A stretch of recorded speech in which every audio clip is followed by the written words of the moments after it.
There we go. Okay, hi everyone. This is December 3rd, 2021, Alaska V3. Welcome, and we'll jump in.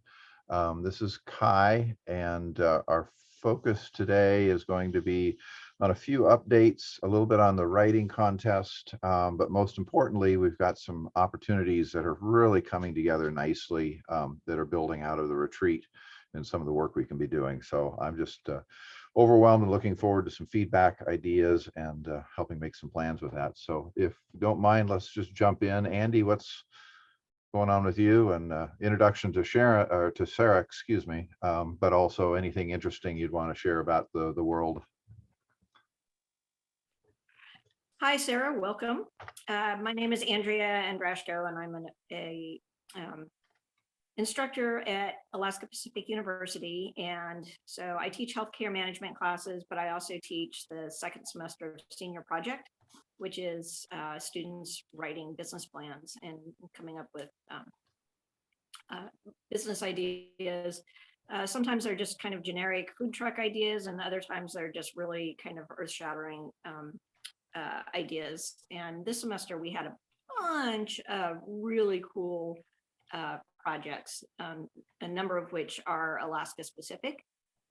And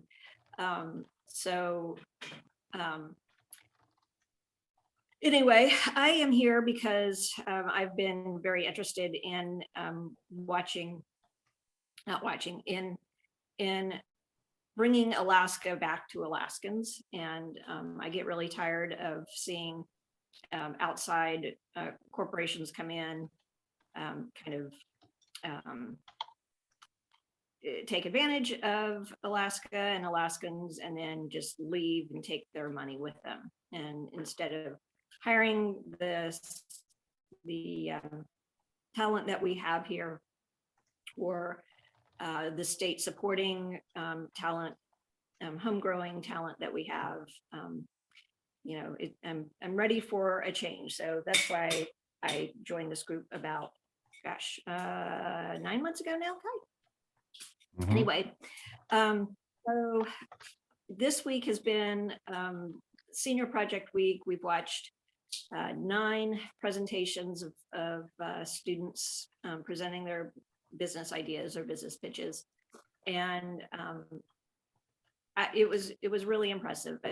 I've been around them all semester. I've watched them write their business plans, but you don't really see, even if you read the business plan, you don't really see the idea come together and the passion in it until they do their presentations.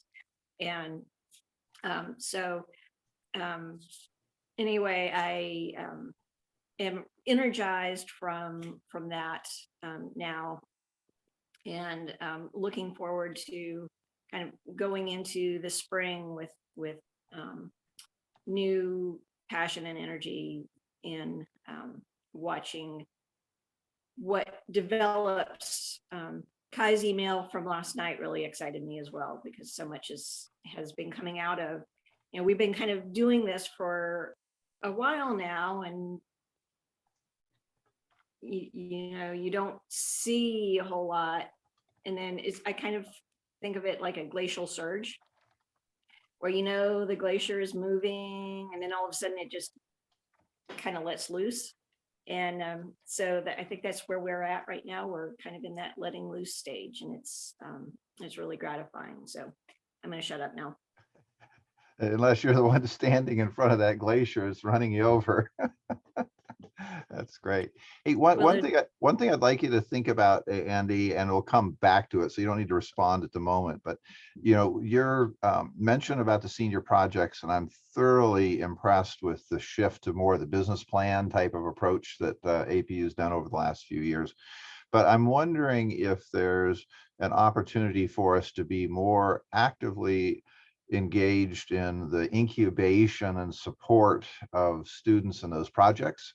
I've been involved in a lot of activities that get somebody geared up, get some good ideas, but the day after they've done their final pitch presentation report turned in, it's kind of like all the resources to support what they're doing are kind of hard to get. They're kind of by themselves. So ponder that. We'll come back to it in a few minutes. There's another context that that is on my mind with this, but I'd like to figure out a way to do a better job of taking these students and keeping up their excitement and their opportunity and building on that. So we'll come back to that. Let's see, Rebecca, a quick introduction for Sarah, as well as what's new and exciting in the last week or so in your world that points the direction of where we're going. Hi, Sarah. Welcome. I admittedly have been just all over the place the last few weeks, so jumping back in here, I love being part of these conversations because I work at the Anchorage Museum. I'm the public programs manager, and I generally am taking over managing and facilitating programming at the Seed Lab, which is really a project that is like thinking about the future. It's pretty much thinking next over now, that kind of thing, but just what can we do together or bring people together to come up with innovative ideas, or even just solutions for small things, big things, small things. Anyway, I think actually the most exciting thing might actually not be that big of an imprint, but I had a bunch of new AmeriCorps volunteers help me move and organize and start cataloging the tool library that I have inherited from the Anchorage Community House that so generously donated to the Seed Lab. So I'm really excited, jazzed up about, just skill sharing and just having it be a hub and equitable access to a lot of tools, kitchen appliances, where I can expand it because again, even just small things can have a big ripple effect. So excited about that.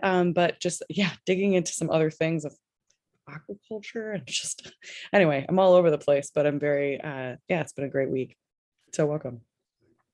Thanks for that. Just briefly, the tool library, is that something that's open access to folks, or how does, just briefly, what is that and how do people access that? Okay, so it will be, my goal is to have it up and running in 2022, hopefully January. And basically just like a library of books. If you get a library card, you can check out tools essentially. And this library, this collection of tools is at least 200 objects. We have a lot of kitchen appliances and things that you might not want to purchase to have for that one-off time. But the idea is like then having skill bills or different volunteers jumping in to just man the checkout periods. I say that they happen a couple scheduled times a week or by appointment. Well, then if you have people who are, say, skilled carpenters as volunteers for that, they can show you how to use a tool, or we can schedule in certain builds to demonstrate different tools and techniques. And so the idea is that this information connects you back to how to improve your own home, your own life, or whatever. But it's a really good project. Yeah, no, it's a great one. I was involved in setting one up that's been run for the last 20 years or so down in Portland. Out of the church, we had some extra space, and we did it as a neighborhood crowdsourced thing. And all of a sudden, we're overwhelmed with all the tools that people had that didn't really need to stock them anymore, and the expertise to be able to use them. So as that thing evolves, I'd love to see where that goes, and also how we can help with crowdsourcing specific tools. If you find out you've got way too many skill saws, but you're desperate for a jigsaw or something. Like that is a real thing. I know it's a real thing. I've been there, done that. Oh, that's great. In fact, actually, that's that's great information. I would love to pick your brain. Super valuable, and do that. So wonderful. Thanks. Pasquale, how are things going today?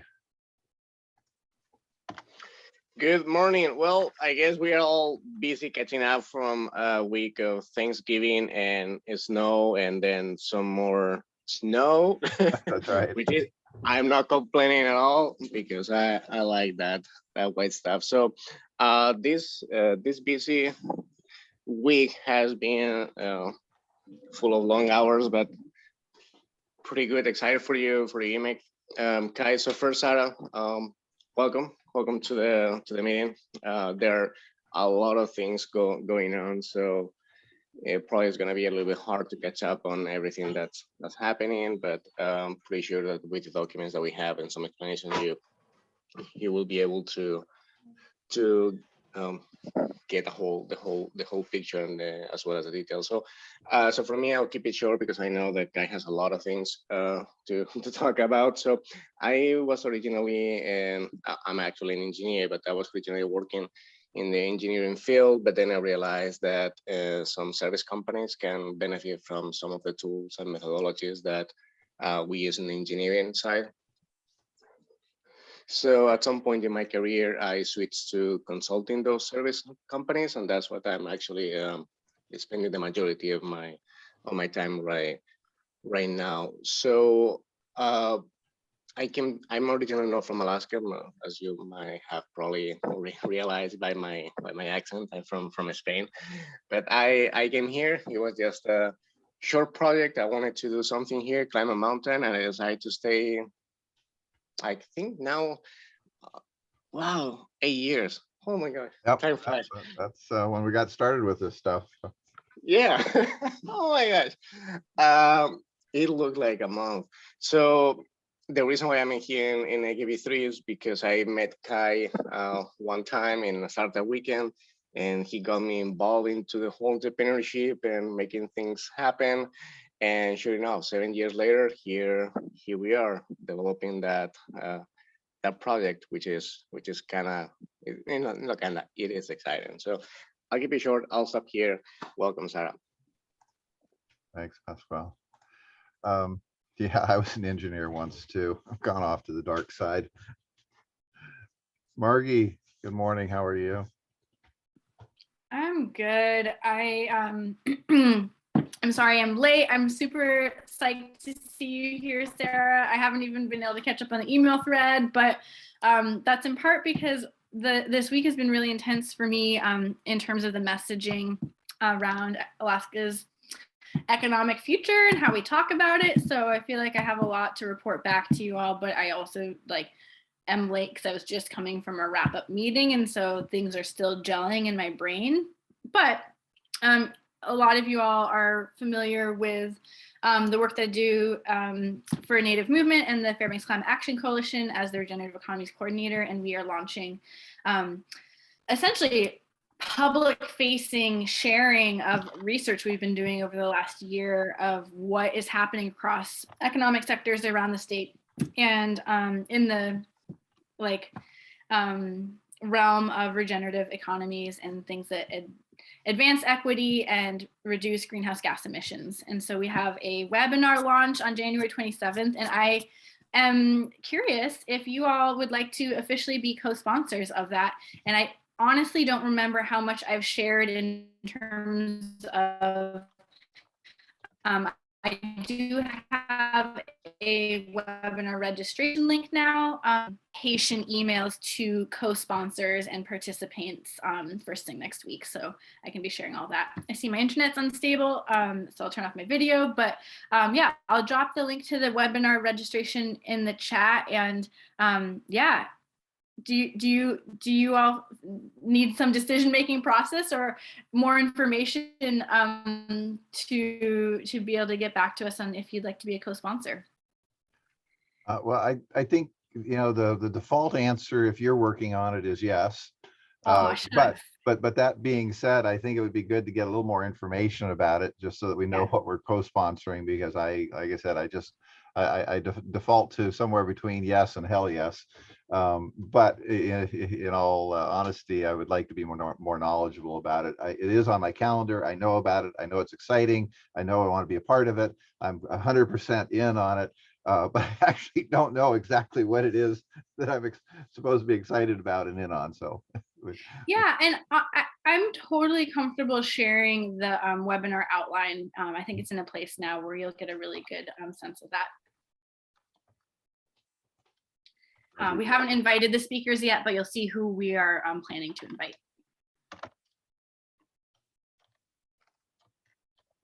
Putting this down on the action item list down at the bottom there, so I don't lose track of it, because otherwise I'm going to. Cool. So I think that brings us back around to Sarah, and I put you last only so that you could see who else was here and get a chance to just catch up with folks. But I would love to have you take a second and introduce yourself and what you're doing and what piqued your interest. I am going to come back to a couple announcements I want to make before we actually dive into the writing contest discussion in some detail. But if you could introduce yourself and kind of the lay of the land that brought you here, that'd be a great start. Okay, good morning. My name is Sarah and I'm coming from Fairbanks, and thank you to Margie for making the connection to the group. And we just met each other ourselves because I showed up at a regenerative economy work group meeting. And I am part of this network that I guess invites you and asks you to think about all the work you're doing in terms of people who are incarcerated or in some kind of carceral system in Alaska. And that network produced an idea with a related technology called, we call it a story box, but it's a short story dispenser. And it's a way of sharing for free with the public stories that have been, the authors of those stories have agreed to be published in this way. And you might have seen these, they're all over the world. There's one at the Milwaukee airport. People will send me emails or text messages with pictures of like, I got this story. But we have 2 of these now. One is at UAF. And there was just a student projects that won a research grant to do a inside out zine collection with women who have experienced intimate partner violence who are incarcerated. And we're working on a zine with their work. And the resulting zine is going to be used for trainings across the state. So we have some really good connections with DOC and variety of community groups in Fairbanks.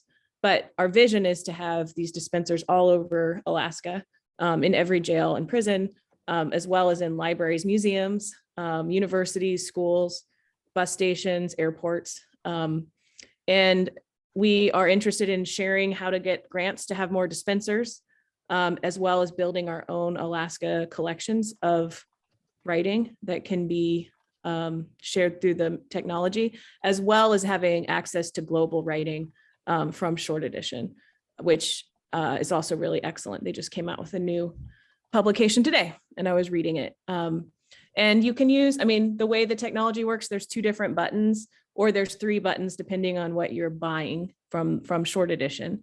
We have the 2-button box design because it's cheaper and it's mobile. A fancier one has 3 buttons, and the buttons can be arranged with like 1-minute to 5-minute stories, which is why when I saw your collection that Margie shared with me, it was interesting that in the Humanities Forum publication, you showed how long of a minute it took to read that story. And so it seems like you're building a system already that makes it maybe interesting to think about growing the reach of those stories that you've helped bring about through a dispenser. I like the idea of having a local button and a global button on our machines, as well as having maybe different Alaska Native languages as well, and just lots of different types of things. But really, the only limit is the size of the paper, which is like a receipt, but the paper is environmentally friendly and thoughtful. The company is very thoughtful. There's no toner; it's done through a laser, and yeah, you can publish images on it too. It doesn't have to just be like alphabet work. And the other piece that's interesting is that once the story is printed, there's a little bit of a footer space. So you can put a QR code, or you can put other aspects of a project there to connect people further to the work of the organization that's sponsoring the collection. And the project's name is the Inside Out Story Lab, because we're interested in making sure that whatever access people have on the outside, we can also do it on the inside. So we can, through story exchange, bring together otherwise isolated groups of people in Alaska. Wow. What got you started with this? What background kind of created this whole initiative? It's a good question. I'm an associate professor of English at UAF, and my focus area is community writing. Okay. So this Learning Inside Out network last year, because of the pandemic, we got really serious because it was so, I mean, I was so angry yesterday. We got a story from inside and it's like, this person hasn't even had a trial and he's been there since 2016. It's not okay. And it just like the anger of that situation, not being able to be back inside doing our programs we've been doing since 2015. We had writing workshops with the women, and then we had a writing class inside the jail. Anyway, we decided to focus our year in 2021. This was in October 2020 on access. And we just talked about access all the time.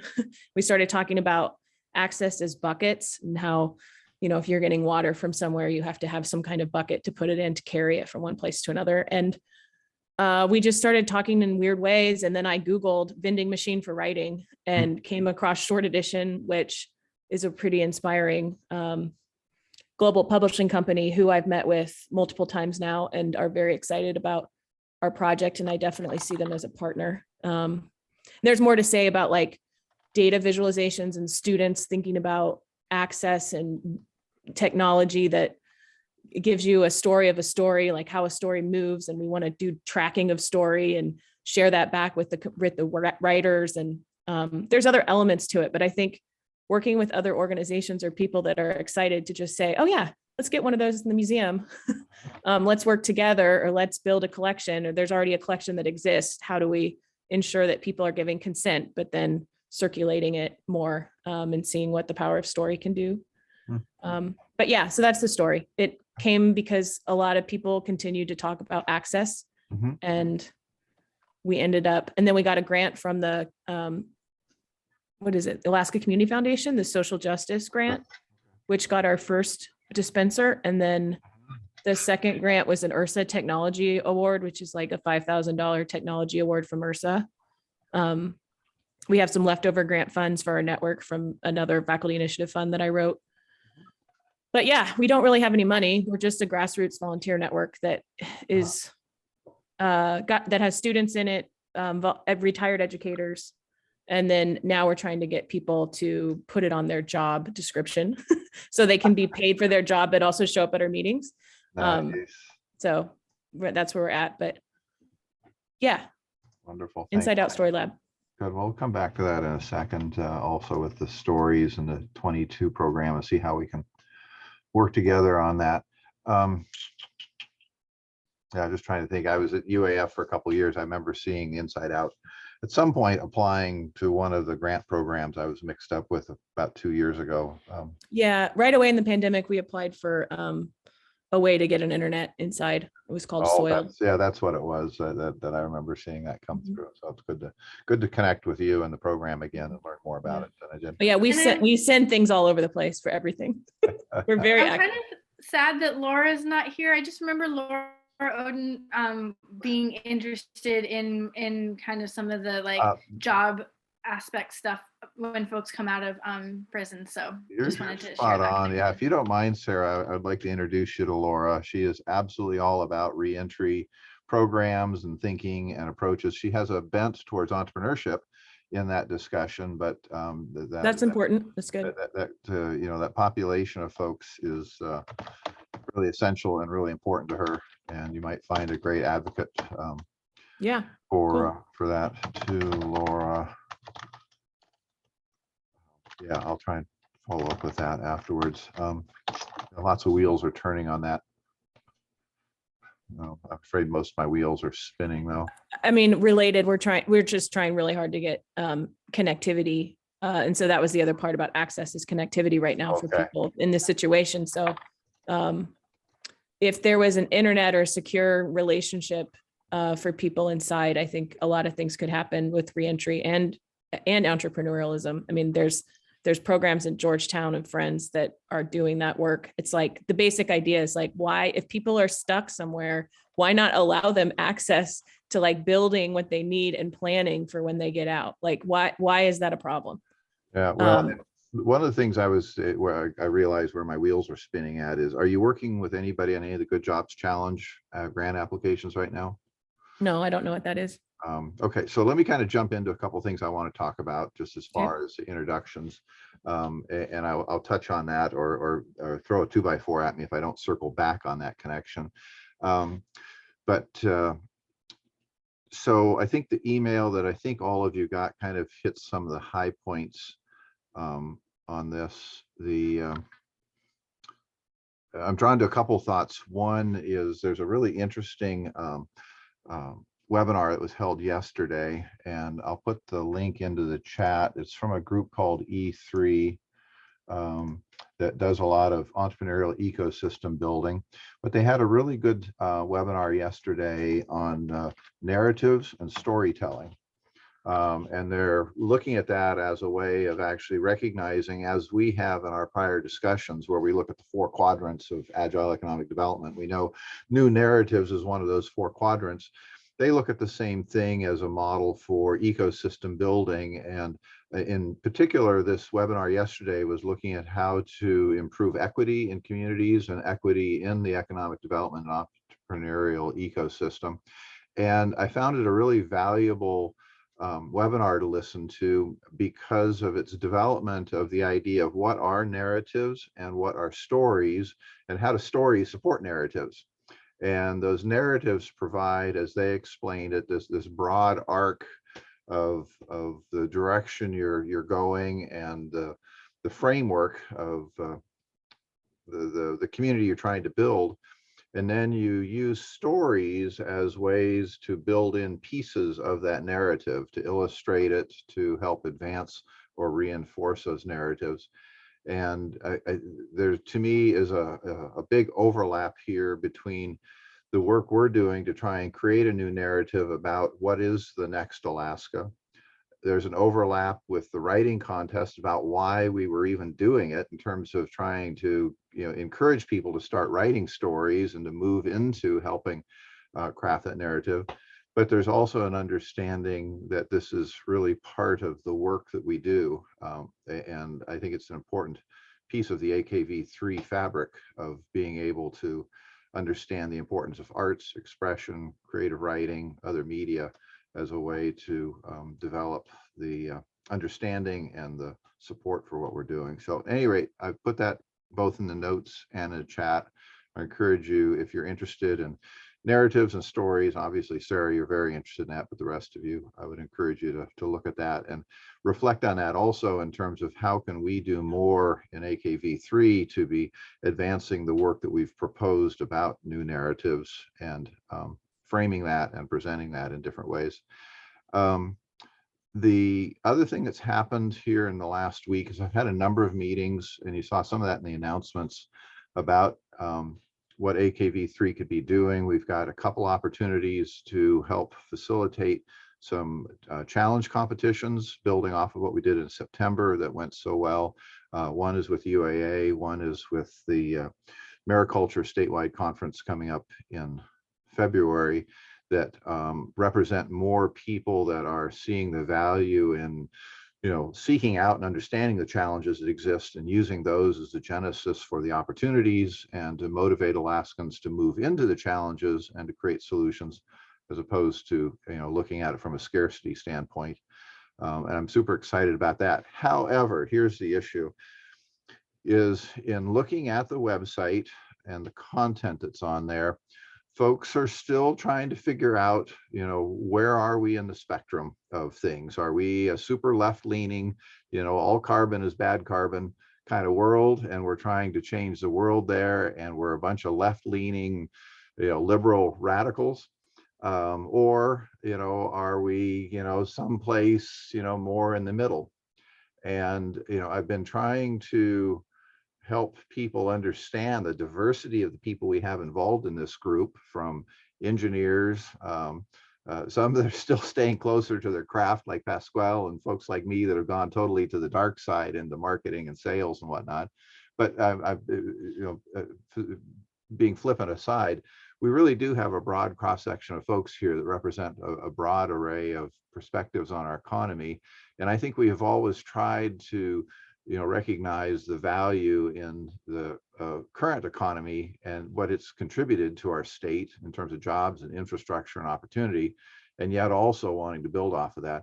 We've got to do more to try and craft that middle ground that we're in, so that folks know where we're at. And here's the issue: we've got folks that are, potentially willing to help us do a lot more of this work and to engage in this, but they also want to know that we are a trusted kind of, middle ground kind of place that could do this stuff without having a terribly focused agenda in one direction or another. And like I said, I think we're doing that. I think what we've done is done that, but we need to be working on how to present that more clearly. So I'll just kind of leave that at that. I've reached out to Sarah to ask if she might be able to help us with some more blog posts, and Pasquale, I want to follow up with you in terms of some of the additional content we got in there. The structure of what we have on the website, I think, is really working well.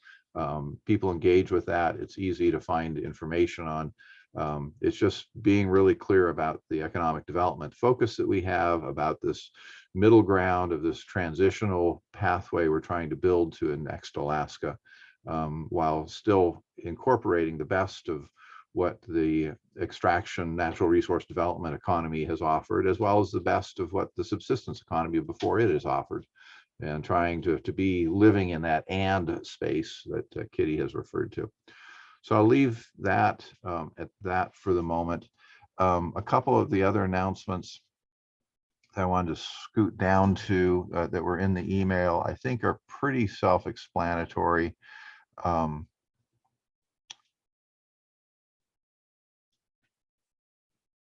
So I don't think I'll spend any more time on that. I'll just refer people to the announcements and to the email that I put out yesterday on those announcements. So let me kind of put a pause on that. In terms of action items that are still outstanding, I can't say there's been a whole lot done on this thing, but I also don't want to let go of it. There is the narrative work that Kitty and Margie have been facilitating, and the updated blurb that I know Margie has been doing on. Margie, is there anything relative to the narrative or the blurb that you want to particularly lift up or highlight for the group in terms of what you're doing or where you're at there? Yeah, I haven't had a chance to connect with Kitty. So I think what is relevant for me to share with you all is a survey that we've been circulating that essentially is a Google survey, and it's way too long. I apologize. You don't have to fill out the whole thing. Whatever you have time for in one sitting, just like, I would love your gut reaction of what words we should always say and what words we should never say when we're talking about Alaska's economic future. And we also have some like phrases in there. And so this is in the absence of having funding for actual message testing. But we've been having a bunch of iterative conversations with our various network partners. And so for example, like Mita and her Imago team and the folks that I'm working with in the Alaska Climate Alliance had an hour conversation essentially around what's in this survey. So I'll grab that link and drop it in the chat, and would really love your help, like getting this to folks who don't think like any of the people in the room. It's just like what we're trying to figure out is what is the way to speak to people's hearts and minds and reach that movable middle in terms of Alaskan voters. Wonderful. I'm putting that down on the, actually I'll watch for the link on that also. So let's see, Pasquale, any brief update in terms of your network analysis work that you're doing?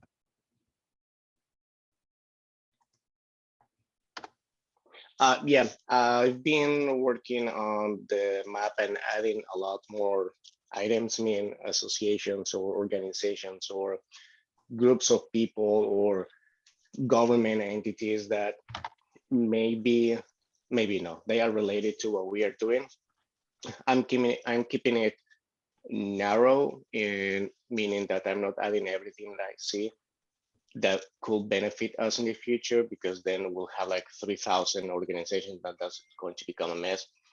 So right now I've been adding things that entities, groups that are related to natives, economy, energy, and social relations, meaning that they are connectors, as Kathy was saying.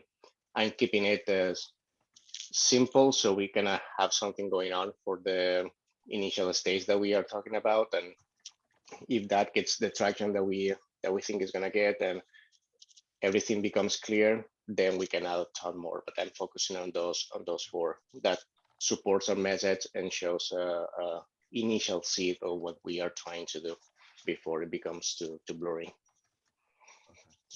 You will see sometimes updated. I do it maybe once a week because I also don't want to people feel like, well, what is this, without actually seeing the final product. But I can update it anytime if somebody wants to see it. Right. And is there any particular ask you have right now, folks, in terms of, do you need folks to check out something, do something, anything that would be helpful for you? Or are you looking for lists of resources or anything in particular domain that maybe folks can help you find some information you need to assist you?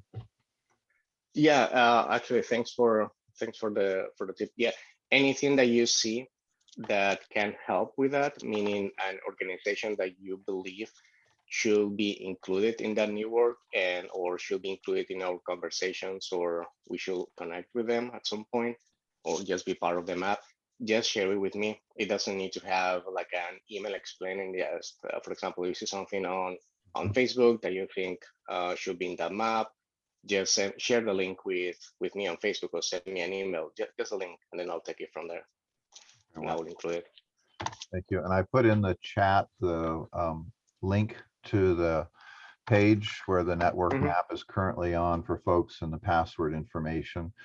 This is not currently in the menu navigation, so you need to know the secret door to get into it if you want to explore what's in the network. But it's a pretty cool tool that he's starting to build out to help us map out the organizations that could be developed into clusters and networks that could be guided into working together more collaboratively. Thank you for that, Pascual. So let's see. The one thing I did want to lift up from the announcements is Ryan, as I noted, did get the support from the Leadership Anchorage group to work on developing a plan for the new Umoja co-working space in Anchorage. And it's a truly exciting opportunity for us to move in as a joint sponsor of that space, and Ryan's involvement with Leadership Anchorage and Jasmine Smith.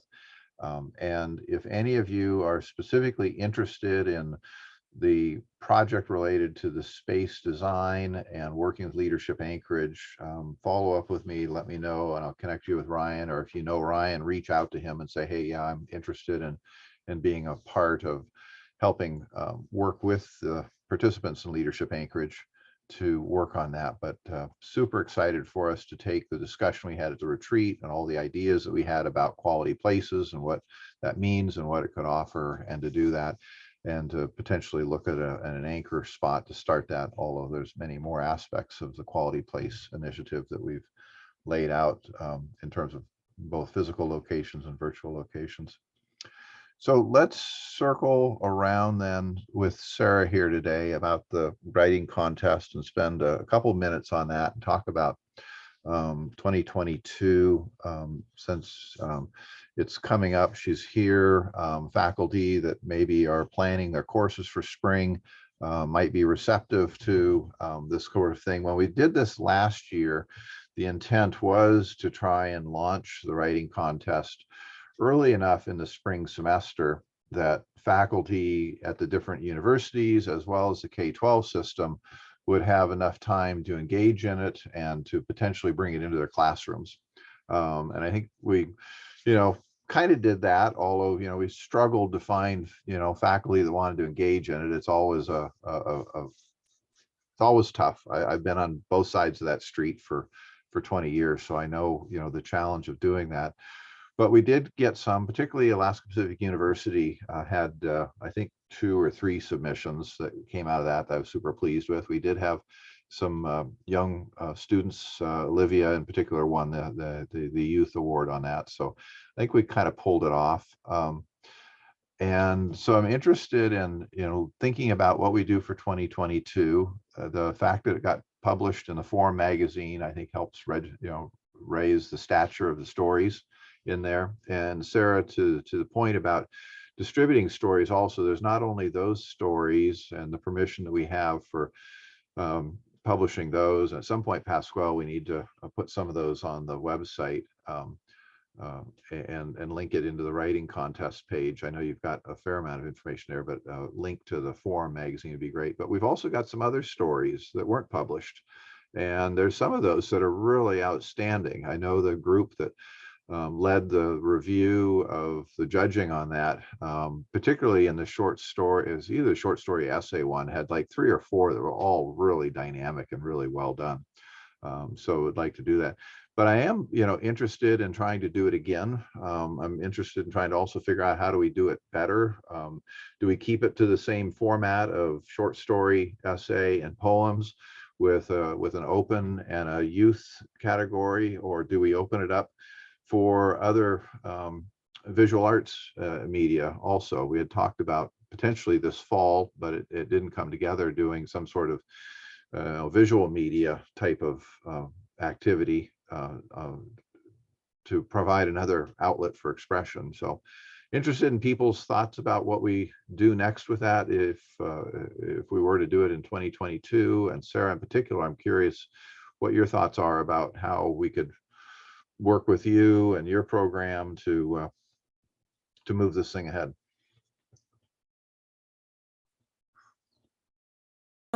I think we could totally be an afterthought to the contest. Like, I'm just thinking about the range of ways to engage, like work together, meaning you do it as you want to, and this is something in your back pocket to further circulate the reach of the stories that might involve more stories around the theme of future than just, highlighting winners.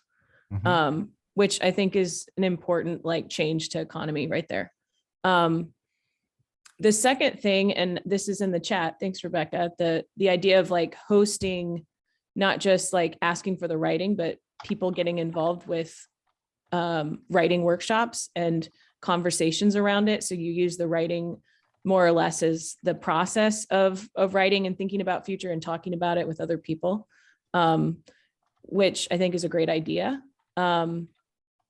And then at those places, maybe we could try to get a dispenser there, and maybe we could put some of the writing from the last contest in the dispenser, just as a way of kind of having a fun, oh, look what story I got. Let's talk about this one. You would probably need to get permissions for that idea. And then the other idea that I had is actually making the contest pretty specific to the short story dispensers, where you would be asking for button fiction. That's the name of it. And so button fiction is short, very short stories. And it's called flash fiction in other ways, but they talk about it as button fiction. Contributors can also submit to short edition, in which if you're published through the short edition process, you earn $100 immediately for publication. And then at the end of every year, you get a royalty check based on how many times somebody used your collection and it came out of the dispenser. So it's an incentive too to work with short edition and get Alaska writers about future, thinking about an even global, a more global audience than the sponsors of the contest. So those are some of my ideas. Actually focus on building a collection with us for continued circulation. In which case we could also invite people that are incarcerated on that list. Which I think would make a really good writing. What is future for people who haven't even had a trial in 5 years? You're going to get some really well thought out and angry and important writing. And I think we should be reading it and talking about it. That's great. What are some typical good locations for dispensers that get people to pay attention to it, engage with it, and actually make a decision to purchase something off of it? Well, not to purchase, you mean just to get a story? Yeah. Airports.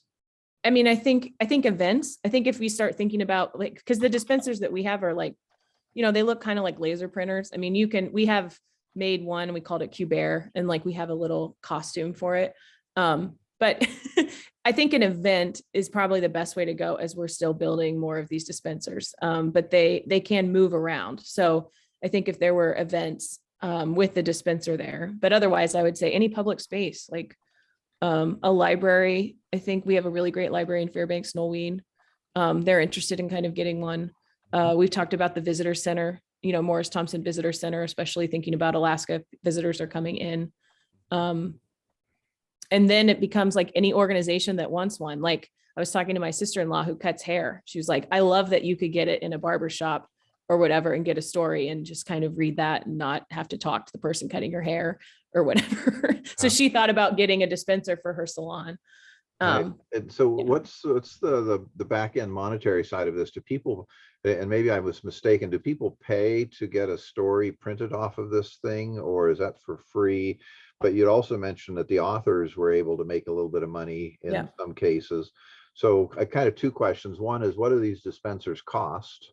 And then kind of the second, what are the economics of being able to actually, operate a dispenser and, provide some of the incentives for the people that are contributing stories, if that's a piece of the puzzle? Yeah. So they work on a subscription. So you pay, and it's pretty easy, I found, to write grants for a piece of technology. I think people like to just say, oh yeah, here you go. So the cost that we've got is $5,000 for a cube, a dispenser cube, which has it's 50 pounds. So you get the technology, and then the cost of subscriptions, which, they're always updating and publishing themselves. Short Edition is as a publisher. So it's probably going to go up. I think it's like $1,800 every year. So there's like a monthly subscription fee for their content. And there's also something that we've already paid for, which is a way to use the portal for your own locally published stories, which of course are not paid because you're just putting it in the dispenser. But I think it's great to pay authors for stories. And not to treat it like a blog, because it's like a publication. So that's how they make money, is that they're a publisher, that the people that are running the dispenser are paying for the subscription fee. So what we want to do as an Inside Out Story Lab, so now we're getting into the weeds a little bit, is we want to pay the subscription fees for anybody that writes a grant to get a dispenser in their location. So we are a group of people that want to work really hard to fundraise for subscription fees for anybody that wants to use these dispensers across the state. So we're not asking DOC to pay for subscriptions for the dispensers. And one way that we're doing this is that potentially through somebody getting a story and being inspired by it, there's going to be an easy way for them to donate to the Inside Out Story Lab in case they want to just like chip in. Another way that we're doing it is through grants. And then the third way is a very challenging idea that could work. Short Edition is willing to pay our lab for artists who read a story, they get a story print, they learn about the story's travel, who accessed it where around the world, as a kind of like GPS story map. Mm-hmm. And then there's an animation, or there's a visualization, there's an piece of artwork that is made through the data and then is shared with the author. And if those products are good, Short Edition will pay our lab to give those gifts to their authors. And we are working on making that an activity for people who are incarcerated, so that they could participate, because there's a lot of really amazing visual artists in jail, as just everybody's in jail. So there's lots of different passions and talents in there. But specifically the visual artists, they could do all of this through, hand drawing, as long as we gave them access to the information. And so that then would be through student work, learning about data literacy. We would earn the money, but it would go to the lab. So it wouldn't go directly to the producers of the content, because they would be learning something, they'd be learning data literacy or whatever, and we would keep the funding going. So that's our model for how we get people, going. But I think right now we have probably more money in our account than we have people that are wanting to write for a dispenser. But that's because it's all pretty new. So we just got it in the jail yesterday. And that's the Fairbanks jail. That's the FCC. Yeah. And then the other one is at CLA's dean's office. But you know, it's like pandemic time. So it's not like there's not gatherings with events where, you know, people can get stories. But over the summer, I took it to Music in the Garden like 5 or 6 times. And we had some fun, like, cause it runs on 4G.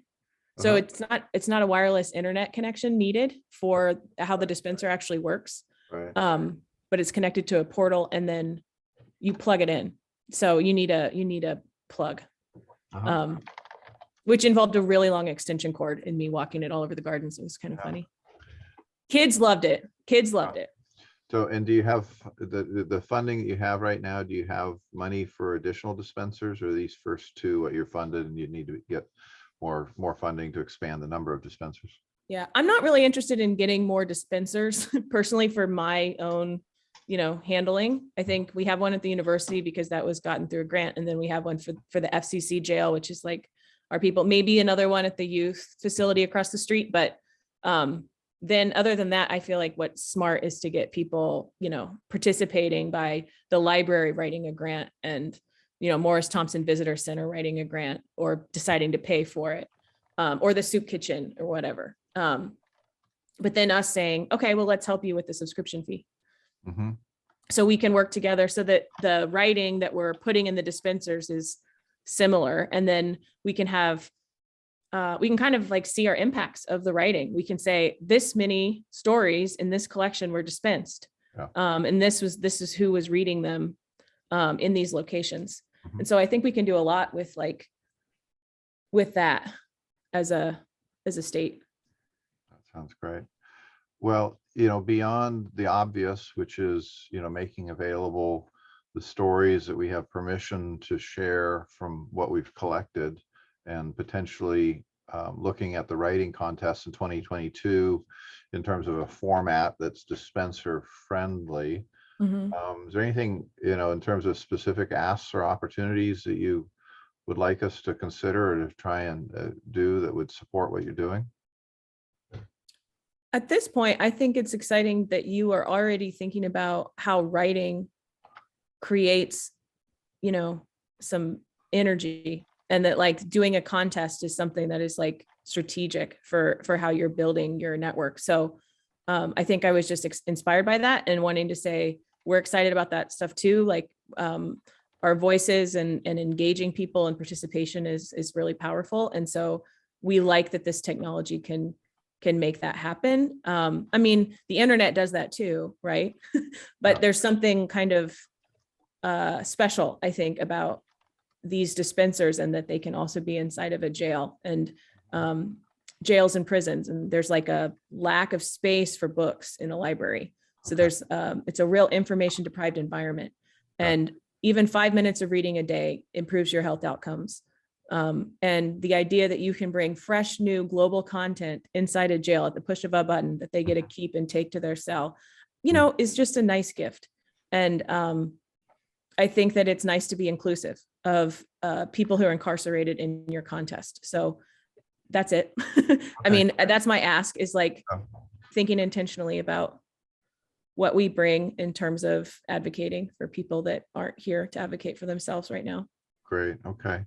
But 2 quick thoughts, and I want to circle back around to Andy on the incubation thing, and I'm watching the clock keep ticking away here. But one is, Sarah, if there's any opportunity for you or potentially for one of your classes that would be interested in helping with the writing contest, there's an opportunity there, if that would be something that could be turned into a learning opportunity for any of your classes there, or you know, I think you've got your hands full with what you're doing with the Inside Out. But do you have something I can give teachers for that? Because I can ask. I'm the director of like 22 teachers that are teach writing classes that do research projects. So yes, I can do that. Yeah, I will send an outline of the material that we sent out last year. I've got that already. We'll recraft it for 2022 and an ask of what's there. But like, so there's kind of 2 levels of potential asks there. One is, you know, classes to look at contributing to the contest submissions. The other is if there's anybody who's interested in this at the more community building level, of what do these contests mean? How are they affecting the community? How does encouraging people to be writing about a new narrative, how does that change the trajectory of a community by simply changing its perspective? If there's, either a grad student researcher or a faculty member or somebody who thinks that that's interesting, who's interested in also helping us design the contest, maybe figure out how to run it better. And potentially if they have some extra students that they want to throw at helping us with actually evaluating the reading, if that could be something within a project to be, in a mode of, how do you critically review this kind of content, anything. So it's kind of two levels. There's the meta high level of designing and administrating the program and the research on what impact is happening. There's a second level, which is just simply getting more students to potentially contribute content to the Do contest. they have any way to get paid at all, or tuition or anything, or is it like internship that's free? And I'm game to talk about it. Last time we did this, we had prize money that, checks that we wrote out to the winners for writing it. As far as helping with the contest, what we've done with all of this is these projects is that when we find an opportunity, if we need money, we go ask for it, and generally we find it. So Yeah. if there was somebody that was interested in this, but for reasons of class structures, they wanted to do it as an internship class, and they needed help with the cost of the tuition to be able to, transact that, I'd be happy to go find the money for that. So there's options there. okay. Cool. The other thing, just briefly, is back on the Good Jobs Challenge. There's a number of us around the state that are working on EDA Good Jobs Challenge grant applications that are due in mid-January. And one of the areas I know for the Southeast one that I'm working on is the issue of how to do a better job of looking at people who have been incarcerated, who are now coming back in society, and how do we look at them as an important part of the workforce that we need, because we have a desperate problem of not having enough workers for all the jobs that we have. And we need to figure out how to do a much better job of taking disconnected youth, folks who have been incarcerated, folks who are transitioning from the military, seniors, and figuring out how to help them find good jobs and help employers create good working opportunities for more people. So I would encourage you to just be aware of that, and potentially your writing work, could be an ancillary part of how we engage people who have been incarcerated, who are looking at re-entry and thinking about and writing about jobs and that whole piece of things. So piece of that we can follow up on if you want, or you can be looking out to see if there are others other groups that might be working on a Good Jobs Challenge. I know Terry Cothran at UA system-wide in Fairbanks is working on a mariculture one in particular, but there's many others that are going on out there. Deep breath. So it's 11. We've kind of run through the hour as always with a lot of good material. Andy, I think I'll just put this issue of the incubation on next week and try and bring it up. I don't want to lose it too much, but also maybe, invite you to be thinking about this question of what can we, should we, could we be doing with students who are writing these proposals and providing that. And the model I've got from this is part of this civics program that I've talked about wanting to consider bringing to Alaska eventually. But it's based upon a model that recognized that situations of creating civic innovation and project proposals, typically lead to some sort of presentation, but they don't always have the nurturing incubation structure behind it to help those that want to move on to be successful doing that. And I'd like to pick up on the thread of your senior projects and how we create ways to do that. It really complements also the work that I think Laura and others have brought up before about how important it would be for us to strengthen the mentoring networks that we have to support people. If we're going to have people moving into this new economic era and taking chances and risk and doing new things, we have to find better ways to support them being able to take those challenges on and support them.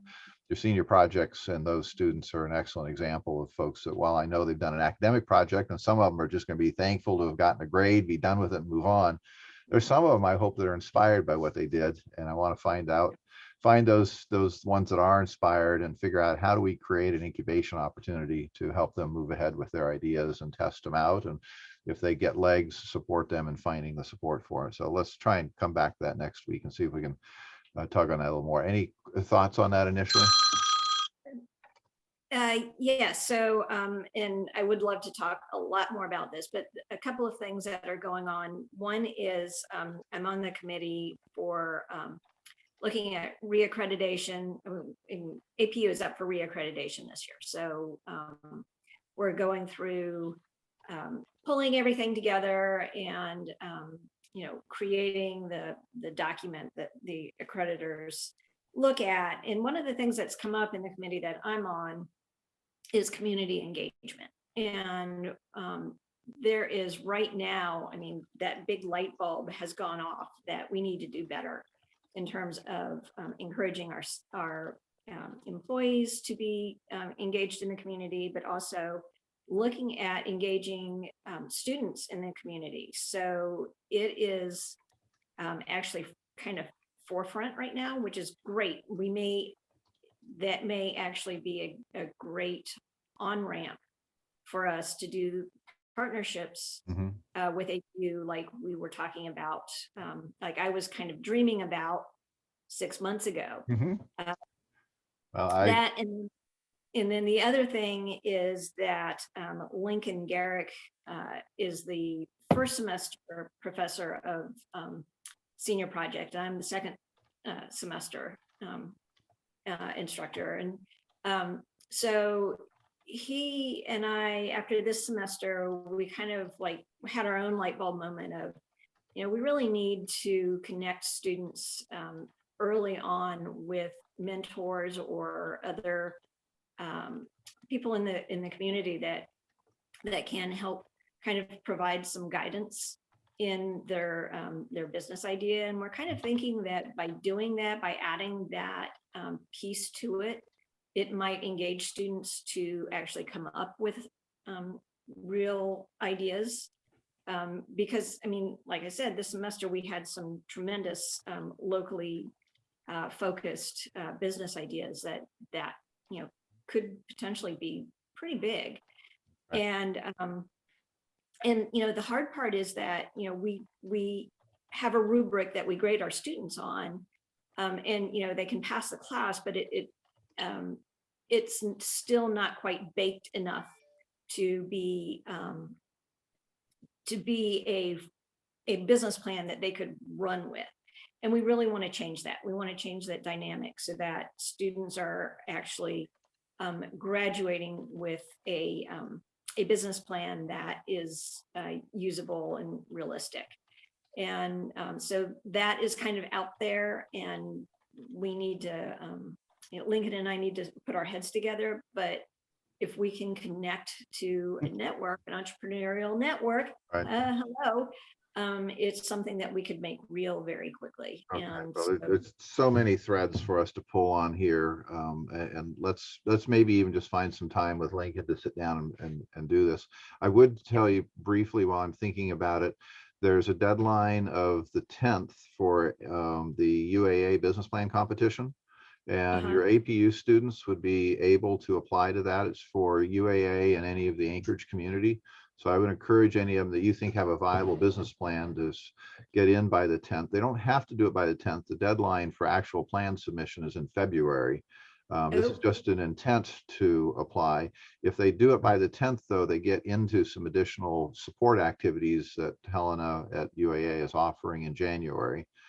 Okay. So that's going on. But And also I'd like 3 students Yeah. who would be interested Perfect. in Okay. that. So check out the Startup Digest. The links and information are in there for that. But also I would suggest that you and Lincoln think about the business plan activities going on in spring semester, because there's a whole bunch of things going on in spring semester: the UAA business plan, the Arctic Innovation Competition, and the Alaska Angel Competition, including the Innovation Summit and the chance to pitch there. And your students could be hooked up with all of that all the way through the whole thing. And finally, I've been starting to build what I hoped would become an AKV3 mentoring access portal. And so I've got a bunch of names I collected from Startup Week and Startup Weekend that are now starting to become available. And these are people that have volunteered to be available for mentoring and support down the road. So anyway, let's Yep. circle back on that and do some more work on this incubation support issue in that area. But to me, there's kind of two themes. One is building more community engagement during the work on the project. And then the other one that I was initially picking up on was how do we do more to support the students after they've gotten to their project presentation date and they've turned it in. Yep. Cool. Sounds good.